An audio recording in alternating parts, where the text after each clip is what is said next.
na sua RCI, sempre ao seu lado, 1300 AM. Agora já são 1h e praticamente 3 minutos. Estamos aqui em Foz do Iguaçu. Nosso programa vai até às 14 horas, sempre com vocês, todos os sábados, nesse horário, falando no programa Projeto de Vida. O que o Projeto de Vida ele vai trabalhar?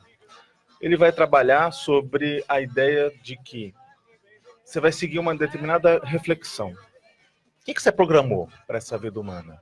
Para que você está vivendo? Tipo, você tem um plano, você tem algumas metas assim que você tem que realizar, você tem ideias inatas desde lá da sua infância, que você lembra, que você gostaria de fazer tais coisas. Por exemplo, às vezes uma profissão, exercer alguma atividade assistencial. Bem, isso nós denominamos quanto programação existencial. É como se a gente tivesse um programa já planejado antes de nascer. Então, o que a gente admite? A gente admite, ter pelas bases da Conscienciologia, que essa vida não é a primeira nem vai ser a última. Nós temos um ciclo de vidas, uma série de existências, que a gente chama de série X, e entre uma vida e outra, nós temos a oportunidade de fazer o que a gente chama de um curso intermissivo, ou seja, de fazer um período preparatório. É como se a gente fizesse uma revisão do que a gente está devendo, do que a gente pode fazer, para otimizar melhor a vida humana. E aí a gente faz um planejamento. E esse planejamento, você cria um projeto que você vai colocar em consecução, você vai colocar aquilo em mãos à obra quando nascer. A pergunta, então, é, esse programa, para que serve? Ele serve para te ajudar, a mostrar diversos exemplos. A gente sempre traz aqui um entrevistado para que ele está fazendo algo relevante, algo dedicado ao seu projeto de vida. A gente traz aqui para debater conosco e temos diversos blocos, diversas informações que são colocadas no ar. Então, primeiro, a gente joga sempre uma pergunta do dia para você ficar refletindo e lá no final a gente responde, no final do programa. Então, aguarde. A pergunta de hoje é sobre evoluciologia. O que é evoluciologia? Evoluciologia é uma ciência que estuda evolução. Então, ao longo da evolução, qual que é o fator mais determinante a partir do momento em que a consciência passa a ter uma programação existencial antes ali da próxima vida humana, que a gente chama de ter um novo corpo físico, uma ressoma. Soma é corpo físico. Então, qual que é o fator determinante, né, a partir de quando a pessoa já tem uma programação existencial? O que quer dizer isso, né? Fica com essa ideia no ar e vamos responder no final. Agora, vamos por uma dica do Caio Polizel, do Momento de Autogestão, e já retornamos. Agora, o Momento Autogestão. Olá, seja bem-vindo a mais um Momento Autogestão. Eu sou o Caio Polizel e hoje vou falar sobre balanço de vida, ou balanço existencial, como chamamos aqui na PEX. Você já ouviu falar sobre esse tema? Que tal realizar um balanço sobre todo o seu contexto de vida, desde que você nasceu até os dias atuais? E aí, depois disso, planejar, fazer um protótipo dos seus próximos anos de vida. Esse é o curso que nós chamamos de balanço existencial. Ao longo de 4 dias, toda a época do carnaval, nós realizamos o balanço existencial. Já foram 17 turmas que ocorreram ano a ano, ou seja, nós estamos na 17ª edição, e ao longo desses 17 anos, nós desenvolvemos várias técnicas para serem aprofundadas e realizadas por cada participante durante todas as atividades. Para você ter uma ideia, durante os 2 primeiros dias, além de palestras casuísticas, ou seja, experiências pessoais que são apresentadas, você pode realizar um aprofundamento no seu contexto de vida, fazendo um mapeamento da sua biografia pessoal, ou como nós chamamos de sua autobiografia. Fazer um levantamento de tudo aquilo que você vem realizando e já realizou ao longo do tempo, e o que foi exitoso e o que não foi. Depois você pode fazer um levantamento dos seus traços, potencialidades, as suas fragilidades, aquilo que lhe falta, identificando as lacunas e as oportunidades, aquilo que você de fato desenvolveu ao longo do tempo. E para mapear aquilo que você desenvolveu, nós utilizamos as áreas da vida. nós vamos aprofundar em várias áreas da vida, identificando o que você tem de potencialidade em cada uma delas, quais foram os acertos, identificar quais foram os erros realizados, as omissões, ou até mesmo fazer um saldo. Como que está essa área da vida? A questão da família, a questão das relações interpessoais, um aspecto profissional, um aspecto da sua saúde pessoal, da sua saúde, que nós chamamos aqui de saúde holossomática. É uma saúde ampliada, que identifica não só o corpo físico, mas também mapeia a sua saúde psíquica, a sua saúde emocional, a sua saúde energética. Então, todos esses pontos são aprofundados ao longo dos 2 primeiros dias. E uma vez de posse de todo esse conhecimento, esse banco de informações que você veio realizando ao longo dos 2 primeiros dias, você pode desenhar, elaborar o seu plano existencial. O que você pensa e planeja para os próximos 10 anos da sua vida? Se você começar a refletir sobre isso, você também poderá utilizar um conjunto de técnicas que lhe auxiliará em observar aquilo que você já realizou e fazer as mudanças, fazer a transição. Ou seja, você fez um mapeamento sobre várias áreas da vida e agora você vai planificar metas. O que são os desafios que você tem pela frente? O que você precisa fazer no tocante aos relacionamentos pessoais, no tocante à sua intraconsciencialidade? Você fica muito nervoso, você é uma pessoa tranquila, você pode potencializar a sua tranquilidade. E o que você fará para esse nervosismo que você, porventura, tenha? Como que você vai desafiar e superar essa questão, esse aspecto de personalidade? Então, esses pontos todos mapeados e mediados por um conjunto de profissionais, eles vão, ao longo dos 4 dias, como eu disse, desenvolvendo, ampliando as suas reflexões e possibilitando que você pare, reflita e planeje. Este é o grande objetivo do balanço existencial.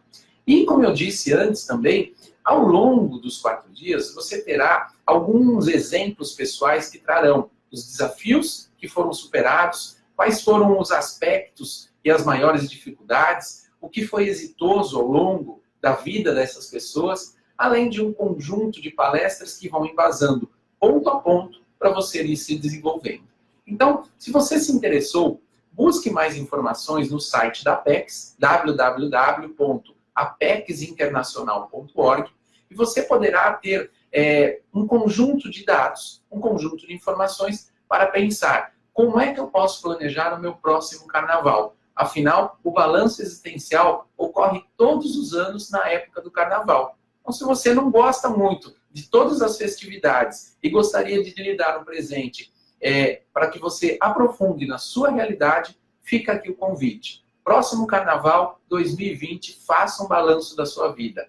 E eu te espero lá. E pense, momento autogestão é um momento de verificar os seus aspectos, entender por onde você pode caminhar e por onde você já caminhou. Eu te encontro no próximo Momento Autogestão. Até mais. Tchau, tchau.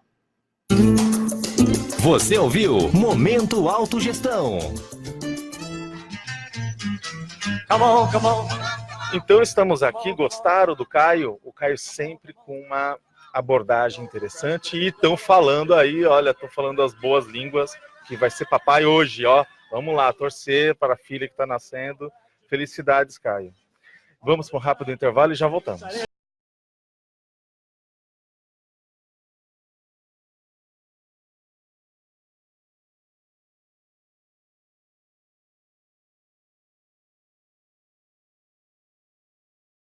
Você que está aí no carro, você que está iniciando uma viagem, ou você que simplesmente está em casa, no sossego do seu lar, escutando a gente, nós estamos aqui na RCI 1320 AM, e esse programa é patrocinado pela Apex, que é a Associação Internacional da Programação Existencial.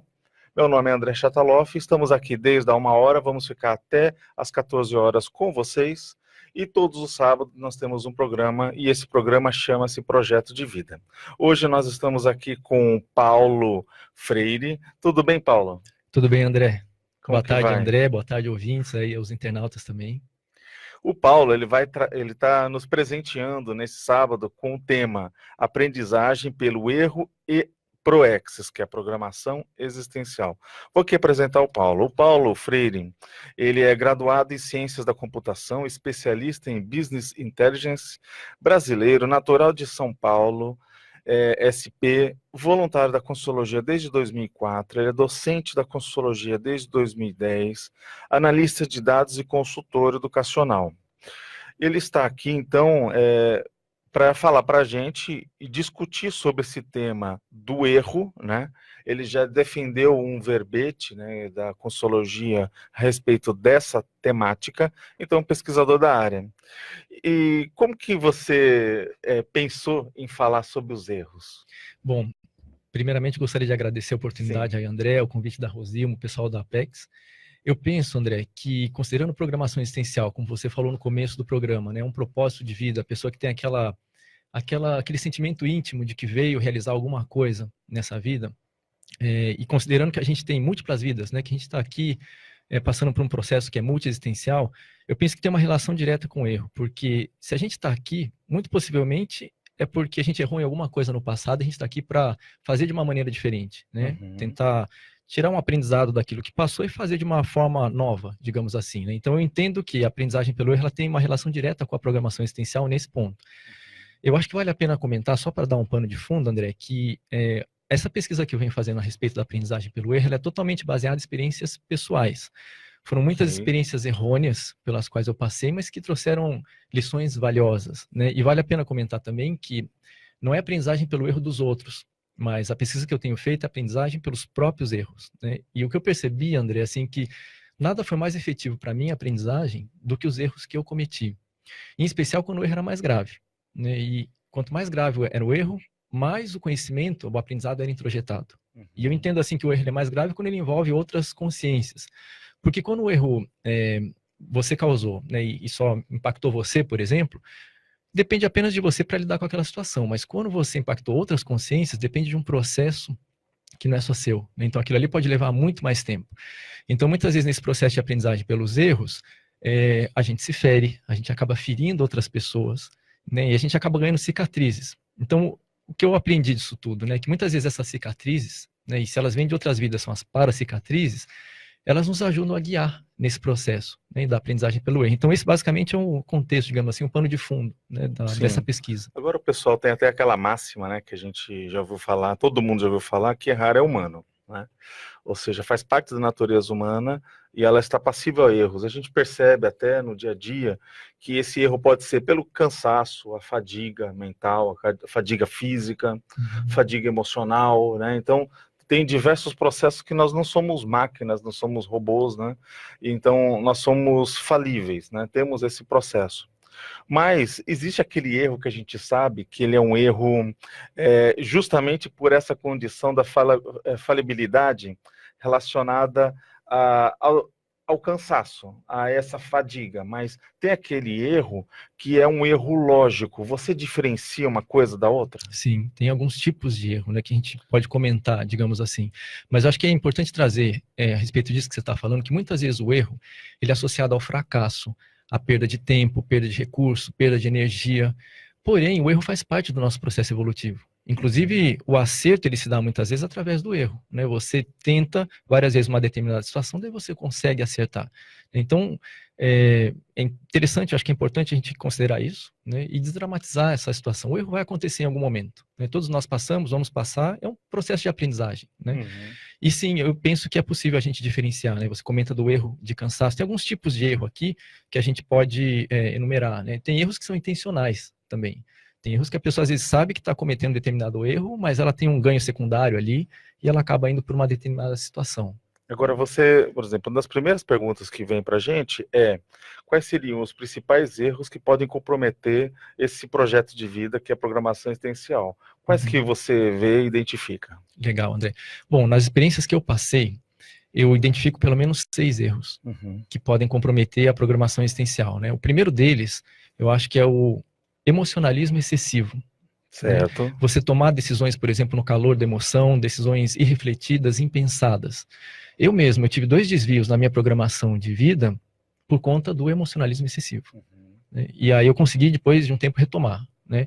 Então isso eu acho que é um primeiro ponto, um primeiro erro que pode ser cometido, que pode causar um desvio. Ou seja, não deixar o balão das emoções inflar demais. Exato. Ou seja, não pagar para ver. Ah, não, eu posso me irritar, eu posso ficar bravo, ou posso ficar muito feliz. Você está meio que falando, olha, supervisione essa condição para você não perder e entrar num processo que você perca o domínio. É mais ou menos isso? É isso aí, porque muitas vezes a gente toma decisão com base nesse emocionalismo, Ok. e às vezes são decisões que as consequências elas são irreversíveis. Perfeito. E ali você não vai mais conseguir retomar aquele ponto que você estava antes daquela decisão. Sabe, se você tivesse uma reflexão um pouco maior naquele momento, você poderia ter um outro caminho a seguir, né? E talvez fosse um caminho mais otimizado. Então, acho que vale a pena refletir a respeito disso. Emocionalismo excessivo, eu É acho como que se você causa. não fosse uma repressão, mas como você administrasse essa condição para ela ficar previsível e ficar sob seu comando, não é Exatamente. Basicamente a reflexão, Tá. a base seria a reflexão. Ok.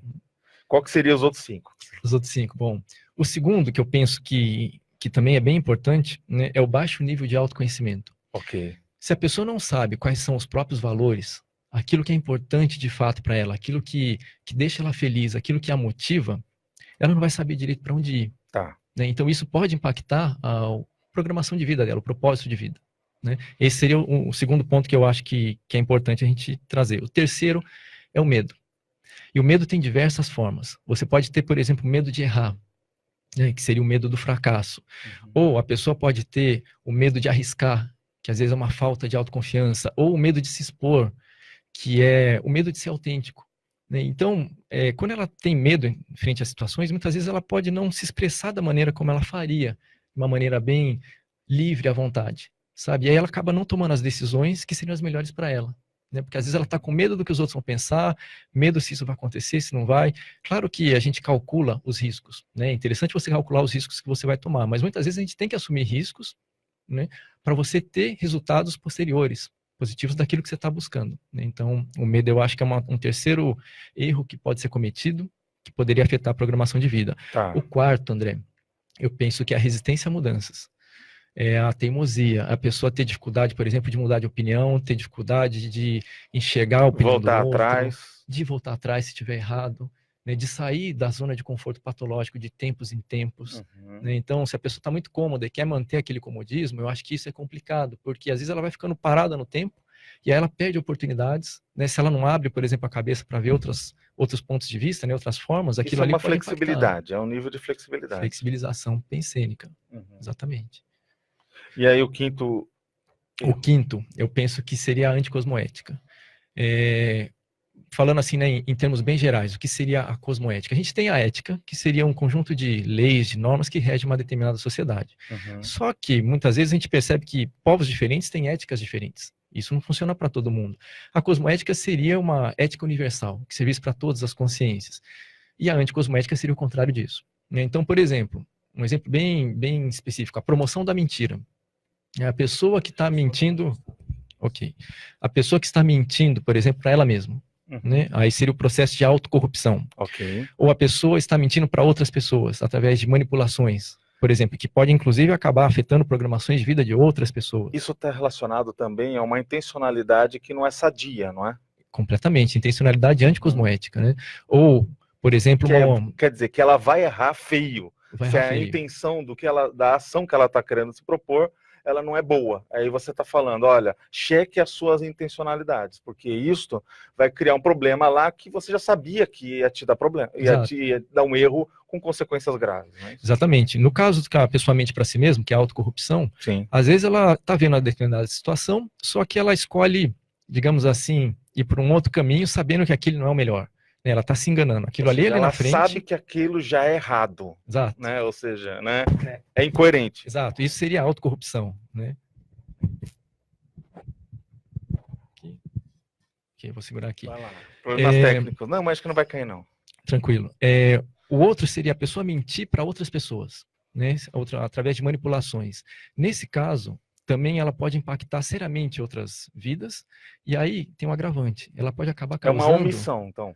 Esse seria uma manipulação. É uma manipulação. Exato. Ela pode acabar trazendo, por exemplo, interprisões para ela mesma. Né? No momento em que ela engana outras consciências, aquilo ali, ela já se atrasou, digamos assim, no processo dela, no caminho dela. E aí teria uma missão deficitária, né? Que é a pessoa, por exemplo, imagina que ela tem a possibilidade de falar num determinado contexto, fazer a diferença naquele contexto, porém, ela não faz isso. Né? Então, ela poderia ser um representante ali, num determinado contexto, e fazer a diferença num grupo. A partir do momento que ela não faz isso, tendo as condições, né, ela deixou de ajudar um grupo, por exemplo, ou uma determinada situação, e aquilo ali também pode impactar a programação de vida dela. Se ela ajudasse aquela turma, possivelmente teria um caminho mais liberado, digamos assim. Né? Então, esse seria o quinto. Então, basicamente, vamos ver se eu entendi corretamente o que você está trazendo. Você está colocando 6 premissas, basicamente pessoais, em que se a pessoa adotar, ela vai errar menos. Isso, ainda falta a última. Ou seja, que o erro, ele vai acontecer, mas você tirou da frente aquilo que, de fato, vamos dizer assim, ela pode se preparar para, não é? Exato. Esses 5 que foram comentados, eu aproveito para comentar o sexto, André. O sexto seria a inexperiência. Todos nós podemos errar por falta de experiência. Isso está ok. Eu acho que o problema ocorre quando a pessoa não se permite ter as experiências, quando ela não está aberta a vivenciar. A gente fala muito do princípio da descrença, né? Não acredite em nada, tenha suas próprias experiências. Isso é muito importante, você ter experimentação. Né? Como eu comentei no início, para mim, os erros, né, que eu cometi, eles foram essenciais para o meu aprendizado. Então, o seu último erro é a inexperiência. Você não estar aberto a novas experiências. Não seria isso, digamos assim. Então, esses 6, eu entendo que tem um potencial maior de prejudicar a programação de vida de uma determinada consciência, esses 6 erros. Só falando, tipo assim, porque o ouvinte, ele tá prestando atenção. Você comentou sobre emocionalismo excessivo, sobre baixa autoestima, você falou do medo, você falou da dificuldade em mudanças, você comentou do processo anticosmoético, você colocou da manipulação, e agora está colocando de você não... que é inexperiência. Então, você falou 7. É que dentro do processo da anticosmoética, a gente tem a autocorrupção, a manipulação e a omissão. Esses 3 estão dentro da anticosmoética. Você está encaixando a manipulação Isso, dentro. Exatamente. Ok, tá. Então, tá consertada, mas pro ouvinte também tá sabendo, tá contando ali, são 6 principais. Beleza. Exato. E, então, através dessa orientação, a gente já sabe que eu consigo prevenir, né, a evitação desses erros. Isso seria a profilaxia dentro do processo? Não, esse seria, digamos assim, a descrição dos erros, né, uma enumeração. A profilaxia, o que eu penso, André, se a gente for seguir aí a sequência que você registrou, eu penso assim, em relação, bom, de maneira geral, né, o que eu entendo que ajudaria a ser uma prevenção aos erros. É isso, o que seria uma prevenção? De maneira geral, seria o discernimento, né, ou a maturidade integrada, que a gente chama de holomaturidade. E eu penso que a holomaturidade, ela pode ser desenvolvida através da análise das experiências de outras consciências e das próprias experiências, sejam elas experiências de erro ou de acerto. Eu entendo que a partir do momento que você consegue fazer essa análise, você vai ganhando essa holomaturidade. Mas se a gente for detalhar cada uma delas, então, por exemplo, se a gente entra no emocionalismo excessivo, né, em relação ao emocionalismo excessivo, a gente falou da reflexão, eu penso que se a pessoa conseguir ter ponderação, se ela conseguir fazer uma análise da consequência daqueles atos que ela tomaria no momento de emoção, né, excessiva, inclusive se for a longo prazo, isso seria uma profilaxia, né, para ela não cometer um erro de desvio de programação por causa do emocionalismo excessivo. Seria a ponderação, a análise das consequências. Né? Em relação ao baixo nível de autoconhecimento, aí o que eu entendo, né, é o processo de autopesquisa. Quanto mais você realmente se pesquisar, quanto mais você conhecer o seu funcionamento, quanto mais você conhecer aquilo que você gosta, aquilo que te deixa feliz, aquilo que te realiza, que eu acho que isso é fundamental. Quando a gente pensa em programação existencial, eu penso que assim, ela pode ter desafios, ela pode ter dificuldades, mas quando você está no prumo, você está feliz, você está realizado, você está sentindo aquela satisfação íntima. Pelo menos é como eu lido, sabe, com esse processo. Então, em relação ao baixo nível de autoconhecimento, a profilaxia seria fazer autopesquisa.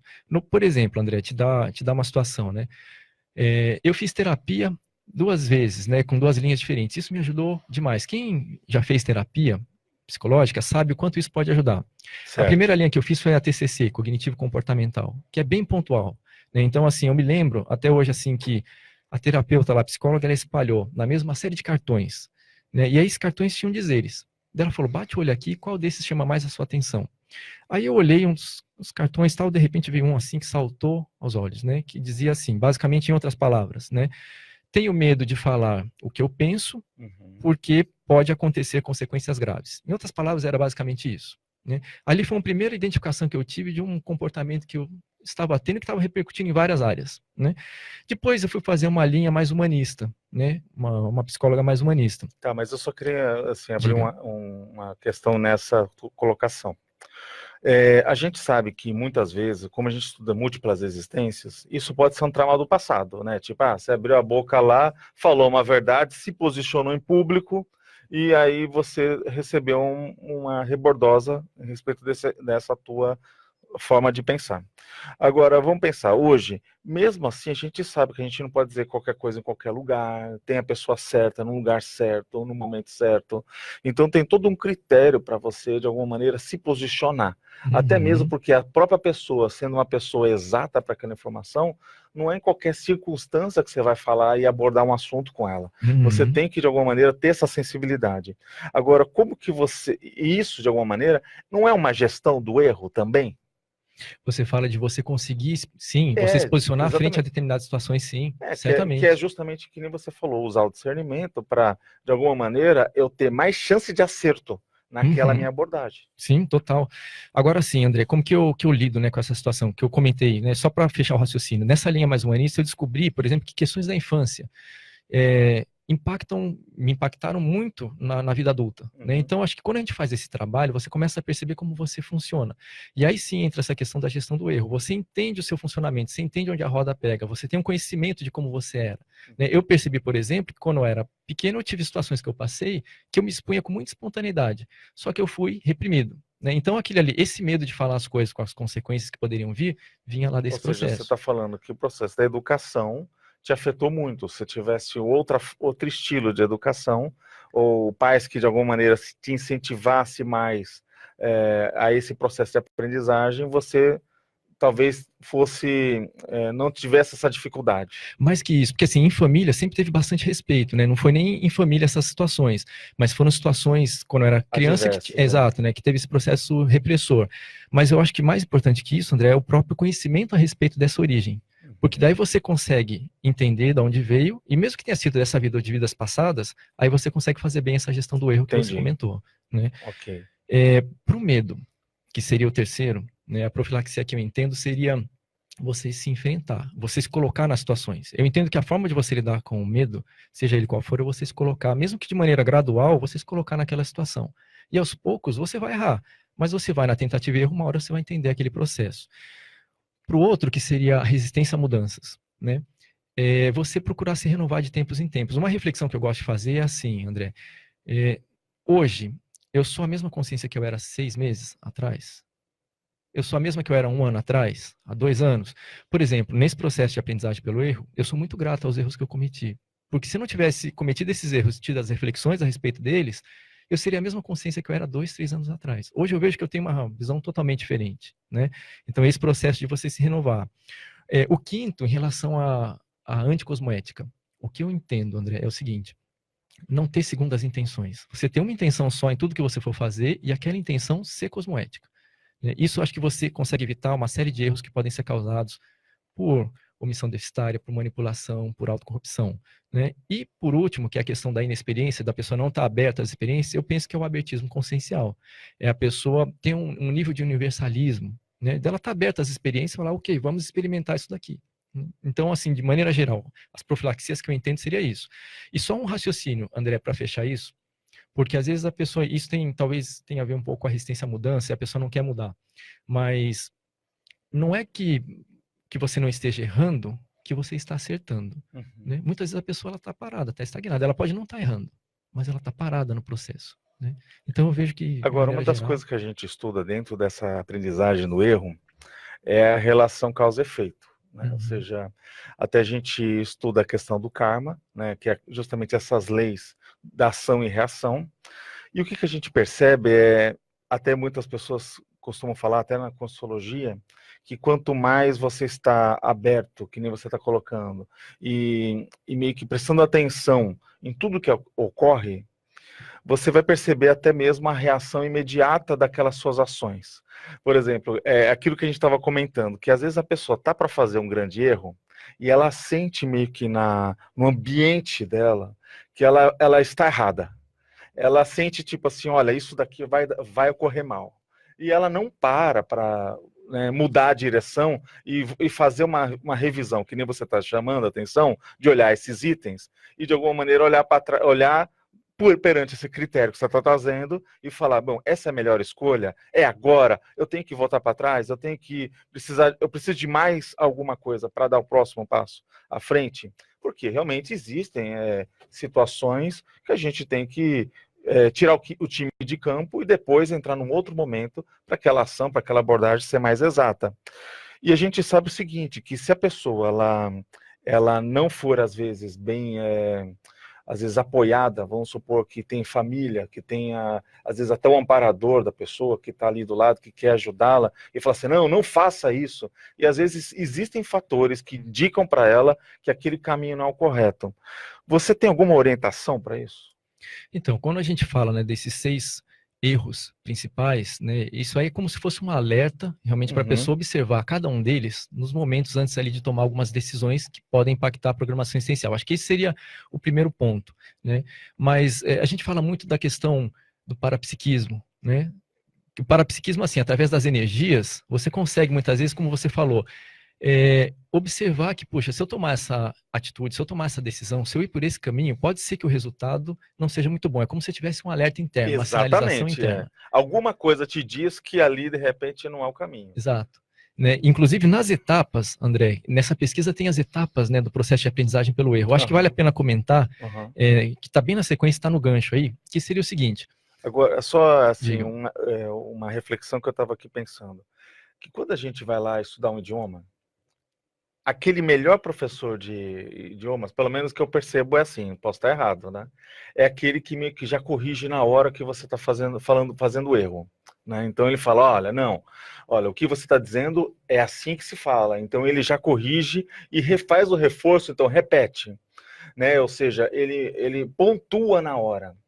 Eu estava aqui pensando, até o processo teu que você trouxe da infância, que você disse que teve uma situação até mais acolhedora.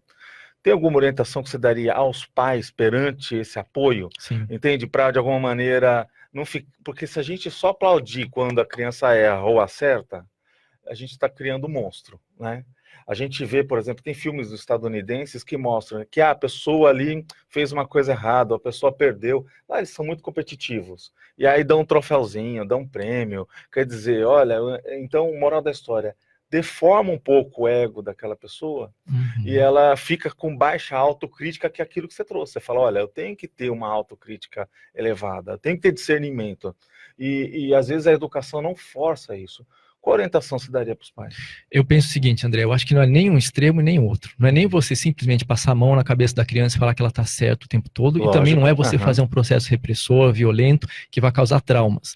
Existem pesquisas que estão sendo feitas, e aí envolve aí não só os pais, mas também os educadores, né? Principalmente em relação às crianças, né? Porque eu falei aqui da questão dos traumas que podem vir da infância, e isso pode impactar ali na frente. Então, acho que quando você consegue lidar isso quando a consciência é criança, acho que faz completa diferença, né? Pode fazer completa diferença na vida dela. Existem pesquisas que estão sendo feitas em escolas, por exemplo, britânicas e dos Estados Unidos, que eles perceberam que quando você ensina a criança que o erro ele faz parte do processo de aprendizagem e ele não precisa ser punido, a criança aprende melhor. Então, por exemplo, muitas crianças têm dificuldade em aprender matemática. Aí quando você vai observar como elas aprenderam, muitas vezes foi no processo de erro e punição, erro e punição. Eu me lembro, por exemplo, da minha avó, ela contava alguns casos de quando ela era pequena, se ela errava, por exemplo, a mão na escola, o professor fazia ajoelhar no milho. Ou então o aluno tinha que estender a mão e dava uma reguada na mão. Então imagina uma criança crescendo totalmente errado, né? Imagina uma criança crescendo, né, com isso, como é que ela vai aprender? Então o que eles perceberam? Eles começaram a fazer testes com matemática, que é uma disciplina, digamos assim, que às vezes existem mais dificuldades, né, para aprender, mas muitas vezes raciocínio, né? Usa mais raciocínio, mas muitas vezes é pela forma como está sendo explicada, né, que existem essas dificuldades. Daí o que eles perceberam? Mostraram para as crianças um determinado tipo de aprendizagem que era assim, olha, a gente quer chegar nesse determinado ponto. Então a criança ia lá e errava. Os professores, eles não puniam, eles simplesmente falavam assim, ok, né, a gente chegou num ponto que a gente não queria, não era o esperado, a gente quer chegar nesse ponto aqui, então vamos ver o caminho que você fez esse caminho, vamos testar agora outros caminhos? E aí testava outros caminhos, ou seja, a criança, ela conseguia manter aquela espontaneidade, dela, né? Ela não tinha o processo da punição, que ela ficaria com medo de errar, né? E ela entendia, ok, não acertei por esse caminho, vou testar outros caminhos. Ela ia testando outros caminhos. No final dessa pesquisa, o que eles observaram? Que as crianças, elas tinham aprendido muito mais a matemática por esse método que por outros métodos tradicionais. Então, isso acho que vale para dentro de casa, vale para escola, né? Digamos assim. Faz parte do processo. Agora, eu queria fazer uma pergunta para ti, do ponto de vista, quais são os traços que podem ser desenvolvidos a partir da aprendizagem pelo erro? Mas você não responda agora, vamos para um rápido intervalo comercial e nós já voltamos. Come on, come on. Come on, come on. Come on, come on. Don't procrastinate. Voltamos aqui com o nosso querido Paulo Freire. Paulo, vocês estão vendo, ele está sendo especialista aqui para nós, do ponto de vista de estudar os erros. E nós deixamos uma pergunta no ar, que é: quais são os principais erros que podem comprometer, quais são os principais traços que podem ser desenvolvidos a partir dessa aprendizagem pelo erro? Bom, como eu comentei no início, né, isso é baseado nas experiências que eu tive. Pode ser que tenha vários outros traços e certamente tem outros traços. Mas, por exemplo, uns 5 principais, André, que eu penso, o primeiro deles seria a autocrítica. A pessoa, quando ela erra muito, né, e ela está aberta ao processo de refletir a respeito dos próprios erros, ela está aberta a perder a autoimagem, ela está aberta, por exemplo, a abrir mão do orgulho, né, de entender que ela está errada, a primeira delas seria a autocrítica. Eu penso que a autocrítica seria a capacidade dela conseguir se julgar, ela julgar as próprias incoerências, as próprias imperfeições. Esse acho que é um traço que ela já desenvolve de cara. Um segundo seria o autoquestionamento. A autocrítica seria em relação às atitudes que ela comete. O autoquestionamento seria em relação às atitudes que ela pode cometer. Então, assim, ela está aberta, né, a pensar a respeito das próprias atitudes, em relação ao próprio comportamento, né? Esse seria o segundo. Um terceiro ponto que eu vejo que é possível a pessoa desenvolver é a compreensão, né? Quando você erra muito e você percebe outras pessoas que estão cometendo o mesmo tipo de erro que você cometeu, você entende. Você entende basicamente, você pode não saber exatamente o que ela está sentindo, mas você entende É mais em sensível, linhas gerais. é mais empático, né? Exato, você sabe mais ou menos o processo dela e por isso você não julga. Uhum. Você não julga aquela pessoa. Por quê? E eu acho que é importante você não julgar as pessoas, né? Eu até entendo que tem como hipótese que consciências mais evoluídas não julgam outras pessoas. Por quê? Você não tem a menor ideia do que é estar dentro daquela consciência usando os recursos que ela teve naquela situação. É fácil você julgar alguém com os recursos que você tem hoje. Mas você está naquela situação com os recursos dela, será que você faria melhor? Então esse é o processo da compreensão, que é o terceiro. O quarto, eu penso que é a empatia. A empatia é aquela capacidade de você perceber os sentimentos de outras pessoas. Muitas vezes nesse processo de aprendizagem pelo erro, você erra com outras pessoas e cometem os erros também com você. E quando cometem erros com você, que são erros que você cometeu com alguém, você entende aquele processo porque você está sofrendo na pele. Então você desenvolve um processo de empatia também. Uhum. E, por último, mas não menos importante, inclusive eu acho que é o mais importante de todos aí, é o respeito, André. Acho que você desenvolve um respeito genuíno por si mesmo e pelas outras consciências. E o respeito genuíno por si seria, por exemplo, você ter uma autoestima, você ter o autocuidado, você não se colocar em situações que podem colocar em risco a sua vida, você não evitar a repetição de erros que você já cometeu, você não estar em relações tóxicas, né? E pelo contrário, você buscar aquele tipo de situações que vão trazer crescimento evolutivo. Isso acho que é o autorrespeito. E o respeito pelos outros, né?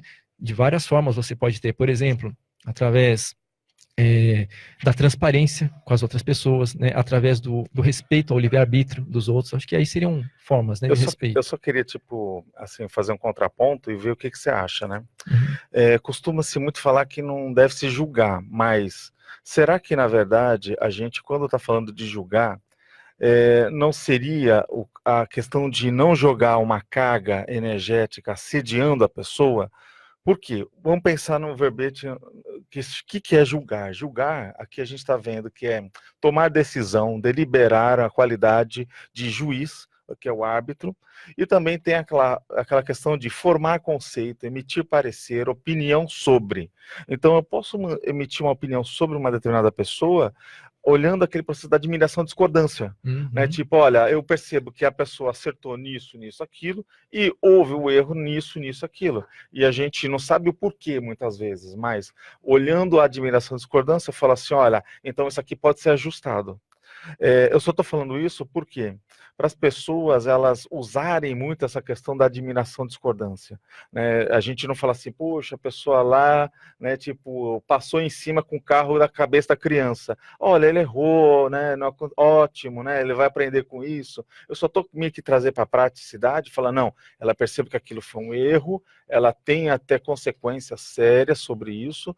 Às vezes, dependendo do erro, a pessoa vai presa, às vezes, dependendo da pessoa, ou seja, eu acho que você falou isso no teu verbete, que tinha, às vezes, um erro de um segundo, ele tinha efeitos que poderiam durar séculos de recomposição. Eu queria que você passasse essa informação para a gente ter essa visão, porque a gente valoriza muito toda essa força que você trouxe para eu prever e evitar o erro, percebe? Porque para a pessoa não sair do tipo, o erro é legal, então eu posso errar. E não é isso que você está dizendo. Você, pelo menos, o que a gente está vendo olha, existem situações aqui, cláusulas muito claras que você trouxe, desde intencionalidade, desde reflexão, que a gente tem que investir para não errar. Mas se errar, que nem você falou, eu vou estudar tudo para não acontecer de novo.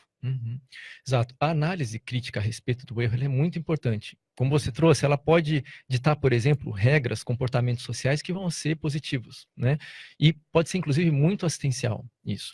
A ideia principal a respeito da aprendizagem pelo erro, André, qual é? O erro ele vai acontecer em um determinado momento. Vai, né? Exato. Como é que a gente pode extrair uma aprendizagem a respeito daquilo e como a gente pode otimizar esse processo para não passar mais por aquilo. Eu entendi que esse caminho não funcionou, ok. Só que desdramatizar a situação. Ele vai acontecer, né? Então, como é que eu consigo tirar algo de positivo disso daqui? Como é que eu consigo aprender a respeito disso? Ou seja, aprender a lição. Exato. Né? Tem uma máxima, André, que diz assim, e aí tem a ver com o que você trouxe no bloco anterior, de karma, né, de lei de causa e efeito, que diz assim, dias de erro, anos de retratação, séculos de recomposição. Okay. Ou seja, às vezes um erro que você comete em questão de segundos, aquilo ali pode levar uma vida inteira para você tentar se retratar, e às vezes aquilo você não vai conseguir o perdão, a reconciliação, às vezes naquela vida, e às vezes você vai ter séculos tentando recompor um erro que foi cometido em segundos. Eu acho interessante, né, aquela ideia que a gente estuda na Consciologia, por exemplo, o assassinato. Se a pessoa assassina uma outra, a gente viu ali por pesquisas, por estudos, e não acredite em nada, gente, tá? Tem as suas experiências, mas a gente percebe que foram visto que uma pessoa, quando mata uma outra, ela acaba criando um vínculo ali, às vezes por centenas de anos, né? Aí você fala, mas como que cria esse vínculo? Ela vai ter que nascer ali numa condição em que ela vai ser provedora da outra, vai dar apoio desde a infância, às vezes vai ser pai, vai ser alguém que vai estar amparando, dando meio que um suporte em que, de fato, ela não teria, vamos dizer assim, uma relação direta com aquela personalidade, mas ela acaba tendo um compromisso, né, dentro disso que você falou do karma. Exato, é interessante, né? Os mecanismos evolutivos assistenciais para você fazer essa retratação, a recomposição são bem interessantes. E muitas vezes, você trouxe um caso extremo, né? Mas às vezes você... Mas é bom a gente pensar, às vezes... Claro, né? Mas às vezes você comete, por exemplo, uma omissão, uma mentira, alguma coisa que impacta a vida de uma pessoa, aquilo ali, em algum momento, vai ter que ser refeito, né? Então, acho que esse processo de vidas sucessivas, ele serve muito para isso. Perfeito. Eu queria que você falasse ali, fizesse umas palavras finais, que a gente está no final do bloco, e eu queria que você fizesse um desfecho de tudo aquilo que a gente falou, se tem alguma questão aí que ficou no ar, algo que é relevante, que deixamos passar. Tá bem. Bom, primeiramente, eu gostaria de agradecer novamente pela oportunidade. Para quem tiver interesse, né, quem gostou do tema, é só colocar no YouTube Aprendizagem pelo Erro, vai vir o verbete que o André comentou. Eu já vim na rádio também para falar em outro programa da Juriscons, está lá Princípio de Aprender com os Erros, tem artigo. Excelente. Tem uma série de materiais a respeito, né? Mas, assim, em essência, eu penso assim que é mais importante a consciência, assim, ela vai errar em determinados processos. O erro vai acontecer, mas muito mais importante do que o próprio erro é o que você vai fazer a respeito desse erro que aconteceu. Ok. Sabe? Essa acho que seria a essência. E assim, no meu entendimento, né, a cicatriz, ela é mais importante do que o sucesso. Muitas vezes a cicatriz, ela vai trazer...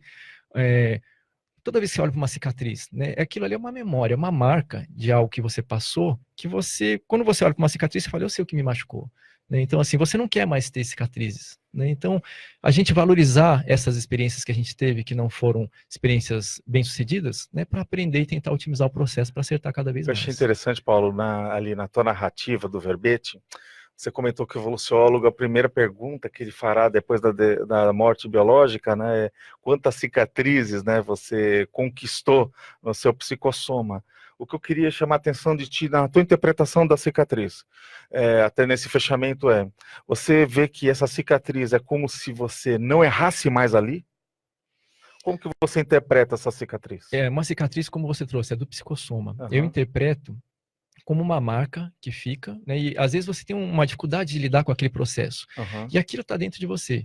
É como se fosse uma sinalização interna, como se fosse uma Mas isso é fruto... É que eu queria que você traduzisse, tipo, essa cicatriz, ele é um sinal de maturidade intraconsciencial? Eu não estou querendo dizer que... É que a gente, quando pensa em cicatriz do corpo físico, pensa justamente em alguma coisa de sofrimento. Mas quando a gente está falando de uma cicatriz evolutiva, a gente está pensando que há uma marca que traz algo significativo, que aquilo se fechou e que parece que aquilo estabilizou. Eu queria que você interpretasse isso. Mesmo porque, André, a cicatriz, ela é aquele machucado que já foi, digamos assim, ele já está curado, né? Exatamente. Era só a marca que ficou, mas é uma marca que te remete àquela determinada situação que você passou. E sim, ela é um sinal de maturidade. Eu tenho como hipótese também que consciências mais evoluídas, elas têm um dicionário de erros muito grande, muito extenso. Erros que elas cometeram, erros que outras consciências cometeram. Elas conhecem muito a respeito do processo de erro. Minha hipótese, né? Uma hipótese que eu tenho. Já pensou nisso? Um dicionário de erros? Então, assim... Já pensou, Rosilma, isso? Olha, eu nunca pensei nisso. Então, assim, você imagina. É coisa do Paulo. Você tem um conhecimento extenso a respeito dos erros, isso te previne de uma série de situações que poderiam, por exemplo, desviar a sua programação essencial, né, e você otimizar o seu processo evolutivo. Perfeito, Paulo. Olha, agradecemos imensamente sua presença. A gente percebe que tem muito mais assunto para falar. Então, você fica na obrigação de voltar aqui, né, e trazer aí um aprofundamento deste e de outros temas. Seja muito bem-vindo. Agradecemos a sua presença. Eu agradeço também, voltarei com prazer. Então, obrigado. Obrigado. Agora nós vamos para a dica do ProEx no Mundo. Bem-vindos ao ProEx no Mundo. Olá, meu nome é Miriam Sanches e eu gostaria de contar para você, desde o momento que eu entrei na Conscienciologia. Isso foi em 95, participei dos cursos que na época eram os P's, logo fiz ECP1 e ECP2. Em 98, eu já entrei para o voluntariado. Na época, eu já estava formada em psicologia, mas eu ainda sentia falta de alguma coisa que poderia ser mais expressiva, e eu não sabia bem o que era. Quando eu conheci, então, a Conscienciologia, eu entendi que a questão da interassistência era um aspecto faltante na minha vida, da informação que eu não tinha ainda. Me formei docente em 98, fiquei em São Paulo até 2003, e o que nós caminhamos para, então, a mudança aqui para Foz do Iguaçu. Isso foi um aspecto bastante importante, porque me vi com mais responsabilidade com a minha ProEx mesmo, porque tudo é uma questão de escolha. Eu poderia ter escolhido, não venho para Foz do Iguaçu e fico em São Paulo, mas eu sei que eu tive muitos ganhos. Hoje em dia, depois de 15 anos morando aqui, eu sei que tive muitos ganhos evolutivos.